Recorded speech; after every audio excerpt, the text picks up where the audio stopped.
Hi, BC ലീഡിൻ്റെ dashboard ഇതാണ്. BC ലീഡിൻ്റെ ഡാഷ്ബോർഡിൽ നമുക്ക് എല്ലാ ഡീറ്റെയിൽസും കൂടെ കാണാൻ പറ്റും.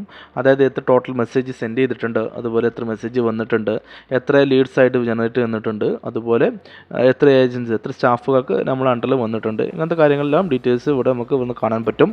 അതുപോലെ നമുക്ക് ലീഡ്സ് വന്ന് ഏതൊക്കെ പ്ലാറ്റ്ഫോം ത്രൂ ആണ് ലീഡ് വന്നത്, വാട്സപ്പ് വഴി ആണോ, ഫേസ്ബുക്ക് എത്ര ലീഡ് വന്നിട്ടുണ്ട്, ഇങ്ങനത്തെ ഡീറ്റെയിൽസും ഡാഷ്ബോർഡിൽ നമുക്ക് കാണാൻ പറ്റും. വാട്സപ്പ് ത്രൂ എത്ര ലീഡ് വന്നിട്ടുണ്ട്, അതുപോലെ എത്ര ലീഡ് അസൈൻ ചെയ്യാൻ പെൻഡിങ് ഉണ്ട്, അതുപോലെ നമുക്ക് എത്ര ലീഡ് അസൈൻ ചെയ്തിട്ടുണ്ട്, ഇത്ര ഡീറ്റെയിൽസും നമുക്ക് ഇവിടുന്ന് കാണാൻ പറ്റും. അതിനുശേഷം നമുക്ക് വാട്സപ്പ് ത്രൂയിൽ വന്ന ലീഡിൻ്റെ നമുക്ക് അൺഅസൈൻ ചെയ്ത ലീഡുകളെല്ലാം നമുക്കത് ക്ലിക്ക് ചെയ്ത് കഴിഞ്ഞാൽ അൺഅസൈൻ ചെയ്ത ലീഡുകളും നമുക്ക് ഇവിടുന്ന് കാണാൻ പറ്റും. അതിൻ്റെ ശേഷം നമുക്ക് താഴോട്ട് വന്നു കഴിഞ്ഞാൽ ഗ്രാഫിക്കലായിട്ട് ഡീറ്റെയിൽസും കാണാൻ പറ്റും. എത്ര ഓരോ മാസം വന്ന ലീഡുകൾ, അതിൻ്റെ ഡീറ്റെയിൽസും കാര്യങ്ങളൊക്കെ കാണാൻ പറ്റും.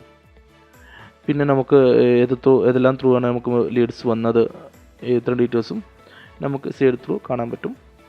അതിനുശേഷം നമുക്ക് ഡാഷ്ബോർഡിൽ നമുക്ക് തീം മാറ്റാനുള്ള ഓപ്ഷൻസും അവൈലബിൾ ആണ്. നിങ്ങൾക്ക് വേണമെങ്കിൽ നമുക്ക് ഡൈവേർഷൻ നമുക്ക് ചൂസ് ചെയ്യാം, നൈറ്റ് വേർഷൻ വേണമെങ്കിലും ചൂസ് ചെയ്യാവുന്നതാണ്. നിങ്ങൾക്ക് അതുപോലെ ഇവിടെ വരുന്ന ഓരോന്നിൻ്റെയും ഇത് മാറ്റുവാനും ഓപ്ഷൻസ് അവൈലബിൾ ആണ്. ഓക്കെ, ഇത്രയും കാര്യങ്ങളാണ് ഡാഷ്ബോർഡിൽ നമുക്ക് ഇൻക്ലൂഡ് ആയിട്ടുള്ളത്. ഓക്കെ, അടുത്ത വീഡിയോയിൽ നമുക്ക് കോൺടാക്ട്സുമായി വന്നിട്ട് ഡീറ്റെയിൽസ് നോക്കാം.